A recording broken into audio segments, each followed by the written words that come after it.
Police brutality and militarization of police happens all around America and sometimes for minor crimes or for an unnecessary reason. Police brutality causes turmoil all around America as there are riots around and police brutality occurs too often. Militarization of police means police officers are able to use military-grade weaponry and devices against military-grade causes, but military-grade weapons are being used more and more often. The current state of police brutality and militarization of police seems relatable to the dystopian state in 1984. In 1984, the thought police are the intimidating police force that nobody challenges, as the society is already dystopian. In 1984, there are two law enforcement agencies, Police Patrol, which is the lesser force, and the thought police. The thought police can look into anybody and everybody's life through the telescreen. The thought police plugged in on any wire was guesswork. It was conceivable that they watched everybody all the time. Orwell 4.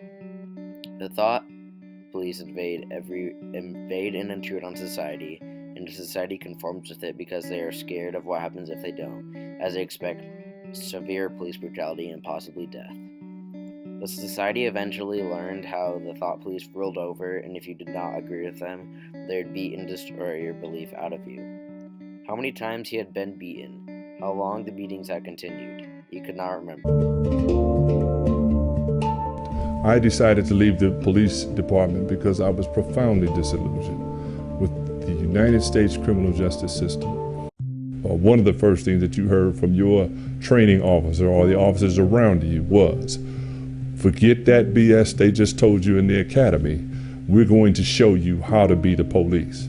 Forget all of that political correctness and all of that, other stuff.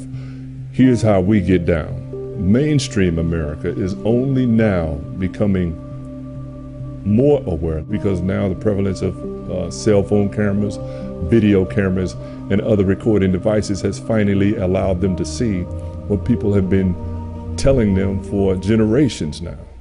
When you see Eric Garner murdered on the street as he pleaded for his life with 4 officers having him in control, in their custody, having him in control, and he is pleading for his life and announcing that he can't breathe, they have an opportunity to stop choking him. They have an opportunity to get off of him. But they continued and persisted, and he died.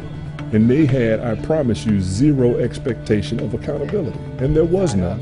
But the fact that somebody is paying attention to you do your job should in no way prohibit you or inhibit you from doing your job. That makes me question your motivation or what you're really about as a police officer. If, hey man, you can't record me while I'm on duty. Why not? First order of business when it comes to changing this system is accountability. Accountability.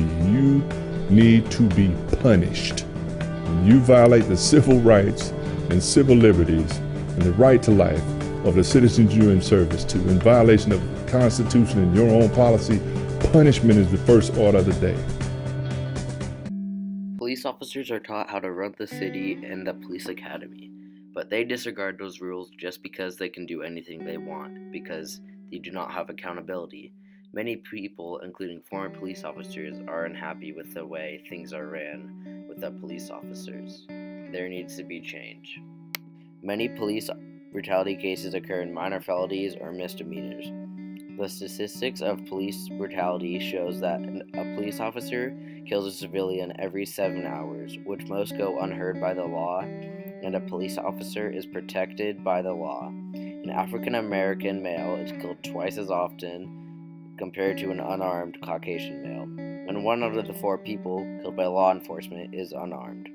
The police officers are protected from most killings and unlawful actions, as most police misdemeanors go undocumented, and that is one of the reasons why police officers have the freedom to kill and protect society. Militarization of police also leads to unnecessary violence and unlawful solutions. Militarization of police, often unnecessary, as the ACLU shows that many times when guessing wrong about drugs and weapons, that they are wrong 1/3 of the time, and that proves that militarization and SWAT prove unnecessary. When militarization of police occurs, and involves a child is often left hurt and or mentally injured, with all the loud noises and different weaponry used. In May, after their Wisconsin home had burned down, the Phone Savannah family was staying with relatives in Georgia. One night, a SWAT member with an assault rifle invaded the home and threw a flashbang despite the presence of kids' toys in the front yard. The police were looking for the father's nephew on drug charges. He wasn't there, but 19-month-old Boo Boo was, and the grenade landed in his crib. Boo Boo was wounded in the chest and had third-degree burns. He was put in a medically induced coma. Alternate. Now the reason for militarization of police is to enforce and protect society in a dangerous situation. But militarization of police is leading into a hectic state as the police are using more and more military-grade weaponry, and police brutality occurs more and more often as the days go. Police brutality and militarization of police occurs far more than it should, and people notice and are acting upon it. I predict that police brutality will cause even more rioting than there is now, and that will lead to a nationwide rally against the government, which can end in a second civil war and have a broken down society such as many other countries in the world. Militarization of police gives police more power for dangerous cases, but if they keep using it for non-lethal and less dangerous cases such as drug possession or trafficking, people will eventually find ways to get the same weaponry and power that the police have and fight back for their rights. The SWAT team is another part of militarization of police, and that proves unnecessary 1/3 of the time, as studies shown by the ACLU. In order to end this horrible path, our law enforcement society is needing to pass laws that don't protect police officers, but leave a possibility for corporate punishment against parts of corporate.